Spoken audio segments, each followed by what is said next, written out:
Hello আমার মিষ্টি বন্ধুরা, welcome back to my channel. আশা করছি সবাই ভালো আছো। তাহলে চলো দেখে নিই আজকের আমার এই রেসিপিটি। আজকে আমি তোমাদের জন্য নিয়ে এসেছি ডিমের পাতুরি। তো চলো কি করে বানাতে হয় দেখে নিই। তো ডিমের পাতুরি বানানোর জন্য কি কি উপকরণ লাগছে চলো একবার দেখে নিই।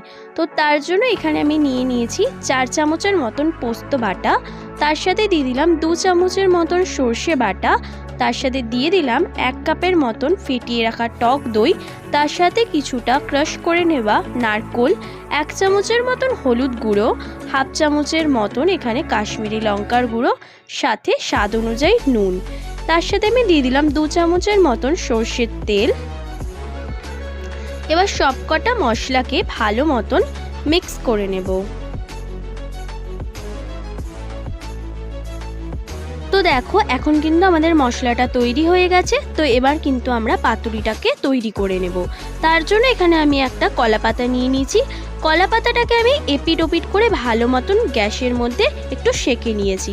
কলা পাতাটাকে যদি একটুখানি সেঁকা হয় তাহলে কিন্তু কলা পাতাটা ছিঁড়ে যাবে না। এরপরে আমি একটা ডিম নিয়ে নিয়েছি, ডিমটাকে মাঝখান থেকে কেটে দিয়েছি। এবার আমি যে মশলাটা তৈরি করে রেখেছিলাম সেই মশলাটাকে দিয়ে দিচ্ছি। তো এবার মশলাটাকে আমি ভালো মতন দিয়ে দিয়েছি। এরপরে আমি দিয়ে দেবো হাফ চামচের মতন সর্ষের তেল, সাথে দিয়ে দেবো একটা কাঁচা লঙ্কা। কাঁচা লঙ্কা দেওয়ার ফলে কিন্তু পাতুরি থেকে একটা ভালো ফ্লেভার বেরাবে। তো এবার আমি একটা ভালো মতন পার্সেল তৈরি করে নিচ্ছি।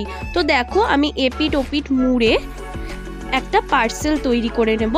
আর আমাদেরকে কিন্তু ভালো মতন পার্সেলটা তৈরি করতে হবে, নয়তো পাতুরি থেকে কিন্তু জল বেরানো শুরু করে দেবে।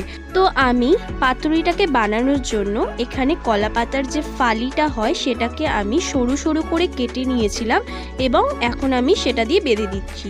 তোমরা যদি চাও তাহলে এখানে টুথপিক ইউজ করতে পারো, এছাড়াও তোমরা সুতো ব্যবহার করতে পারো, কিন্তু আমি এই ফালিটাই কিন্তু ব্যবহার করে নিয়েছি।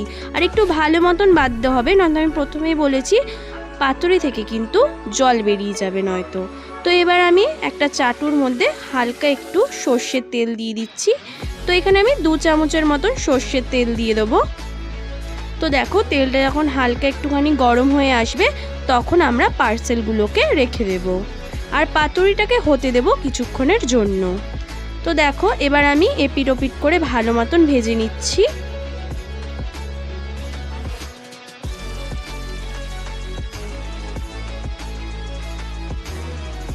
দেখো পাতুরিটাকে আমি এপিট ওপিট করে ভালো মতন ভেজে নিচ্ছি।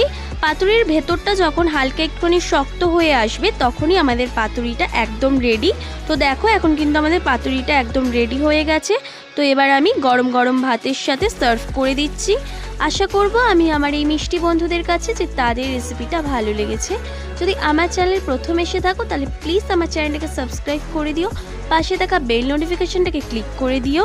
তো দেখো এখন আমাদের পাতুরিটা কত সুন্দর হয়েছে। আশা করব তোমরা নিশ্চয়ই ট্রাই করবে আর আমাকে কমেন্ট করে জানাবে। তো আমার পাশে থেকো এইভাবেই। আর এখনের জন্য ধন্যবাদ। পরের ভিডিও নিয়ে তোমাদের সাথে আবার দেখা হবে। টাটা।